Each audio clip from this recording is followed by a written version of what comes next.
कसं बघता या निकालाचं अनालिसिस कसं कराल पण या बाबतीमध्ये आमचे नेते अजितदादा पवार साहेबांनी खुलासा केलेला आहे आणि त्यामुळे त्यांनी खुलासा केल्यानंतर त्या बाबतीमध्ये मी बाकी बोलणं योग्य वाटत नाही. परंतु शेवटी पराभव हा पराभव असतो, पराभव हा मान्य करायचा असतो आणि पराभवातून काही गोष्टी शिकायच्या असतात. त्याप्रमाणे निश्चित प्रकारे राष्ट्रवादी काँग्रेस पक्षाचे आमचे विजयी उमेदवार, पराभूत उमेदवारसुद्धा निश्चित यातनं काहीतरी शिकतील आणि त्या बाबतीमध्ये निश्चित प्रकारे त्याची कारणमीमांसा करून अजितदादा पवारसाहेब निर्णय त्या बाबतीमध्ये पुढं कसं जायचं त्या बाबतीत निर्णय घेतील. आम्हा झेडपी इलेक्शनच्या तारखा जाहीर झाल्या आहेत. कालही बैठका झाल्या, आजही बैठका होत आहेत. काय बैठकीत चर्चा आणि पुढची तयारी कशी होणार आहे? नाही, बैठका म्हणल्यानंतर जिल्हा परिषद पंचायत समिती निवडणुकी बाबतीमध्ये आपल्याला सगळ्या ज्यावेळेस निवडणुका लागतात त्यावेळेस प्रत्येक तालुका वाईज तिथले प्रमुखांना बोलवलं जातं आणि त्या तालुक्यामध्ये जिल्हा परिषदेला कोण इच्छुक आहे, पंचायत समितीला कोण इच्छुक आहे याचा अहवाल अगोदरच दादांनी घेतलेला आहे. त्यामुळे आज त्यांनी त्या बाबतीमध्ये सगळ्याच पुणे जिल्ह्यातल्या सगळ्या पदाधिकाऱ्यांशी, जुन्या नव्या पदाधिकाऱ्यांशी चर्चा केली आणि या चर्चेतनं जो निर्णय अजितदादा पवारसाहेब आम्हा सर्वांना सांगतील तो आमच्या दृष्टीने सर्वांना मान्य असेल.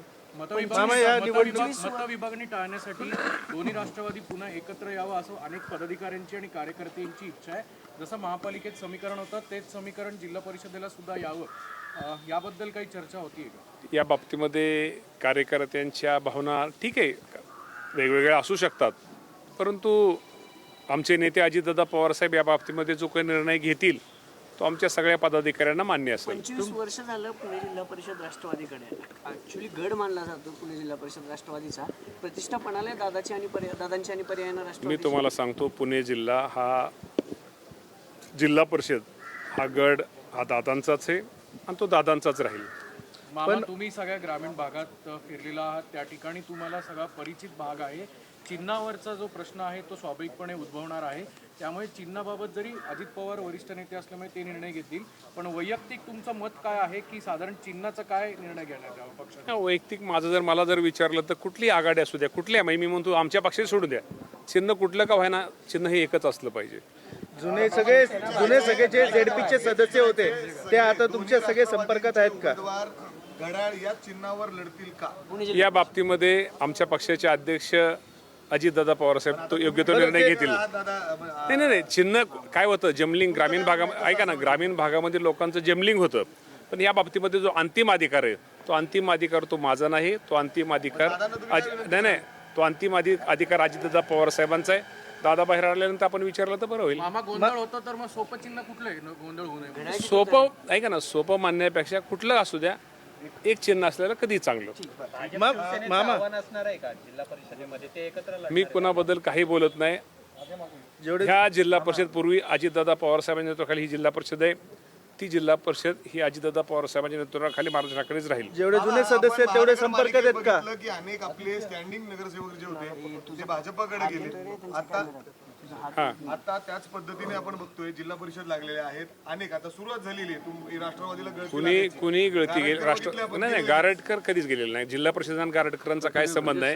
ते नगर नाही, ते नगरपालिकेच्या निवडणुकीचे ते सदस्य, ते नगरपालिकेच्या निवडणुकीच्या अगोदर ते गेले आणि त्यांचा आणि जिल्हा परिषदेच्या सदस्यांचा त्यांचा विषय नाहीये, ते नगरपालिकेपुरते होते. त्यामुळे नाही, कोण रोखायचा विषय कोणी जाणारच नाही, तर कोण जे प्रेमी ते जाणारच नाहीत. राष्ट्रवादीमधले कुणी आमचे जे सच्चे कार्यकर्ते आहे या जागेवर होणार, कुणी आमच्या जाणार नाही. आणि आता तर कुणी जिल्हा परिषद कुठलाही एकही पदाधिकारी राष्ट्रवादी सोडून गेलेला नाही. 100% विश्वास आहे. ग्रामीण भागातल्या जनतेला ह्याला माहीत आहे राष्ट्रवादी पक्षाचे विचार मुळापासून त्यांच्याकडे आहेत. आता शेजारी माझ्या जालिंदर भाऊ आहेत, गेले परत त्यांना कळलं की राष्ट्रवादी मान्य. आता पाठीमागं इकडं बुट्टे पाटील आहेत, त्यांना पण पटलं, ते पण जिल्ह्याचे अध्यक्ष होते. त्यानं उलट राष्ट्रवादीकडे ओघ जास्त आहे. असंच ओघ पिंपरी आणि पुण्यामध्ये सुद्धा नव्हता. पुण्यामध्ये ऐका ना, पुण्यामध्ये नव्हता. ही गोष्ट मान्य केली पाहिजे.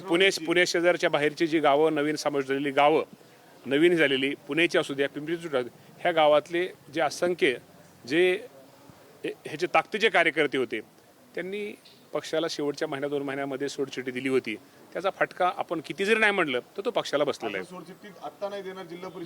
जिल्हा परिषदला सोडचिठ्ठी द्यायचा विषय नाही. आता परवा दिवशी झेडपी आता 3 दिवसांनी फॉर्म भरायची शेवटची मुदत आहे. त्यामुळे झेडपी ती ग्रामीण भागातले लोक, ग्रामीण भागातलं जे नातं आहे राष्ट्रवादीचं हे घट्ट नातं आहे. त्यामुळे कुणीही राष्ट्रवादी पक्ष सोडणार नाही. उलटं तुम्हाला कळल, अजून तुम्हाला रोज तुम्ही एक बातमी ब्रेकिंग न्यूज द्याल की राष्ट्रवादीमध्ये ह्याचा पुणे जिल्ह्यामध्ये प्रवेश. मामा काही शेतकरी मलेशिया व्हिएतनामला गेलेत, त्या शेतकऱ्यांचा अभ्यास दौरा आहे, तुम्ही देखील शुभेच्छा त्यांना दिल्यात. काय हा सगळा शुभेच्छा म्हणजे आपल्या सगळ्यांना माहिती आहे की पूर्वी राज्य शासन 1 लाख रुपये अनुदान देत होतं, परंतु हे अनुदान खरं तर तुटपुंजी होतं.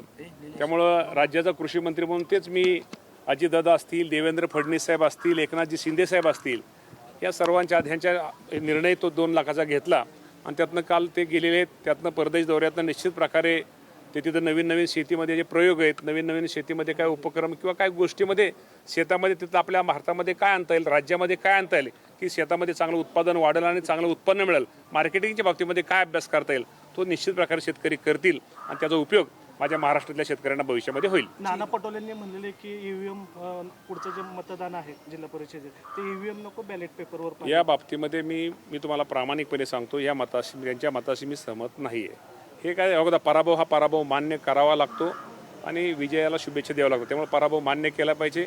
ईव्हीएम वगैरे काय हे सगळं चुकीचं आहे. तुमच्या शहर अध्यक्षाच्या प्रभागामध्ये एकत्रित लढणार आहेत त्यांचे तुतारीचे देखील नेते दिसतील का? म्हणजे सुप्रिया सुळे असतील, जयंत पाटील असतील किंवा मग या बाबतीमध्ये प्रचारात दिसतील का? दिसले नाहीत.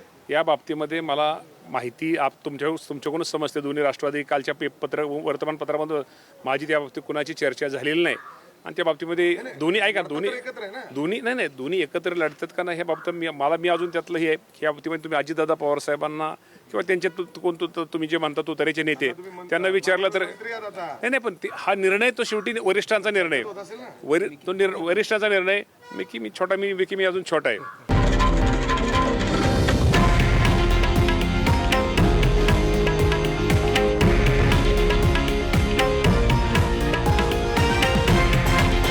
हे आहे देशातील नंबर 1 न्यूज नेटवर्क आणि आपण पाहत आहात TV9 मराठी, एकमेव.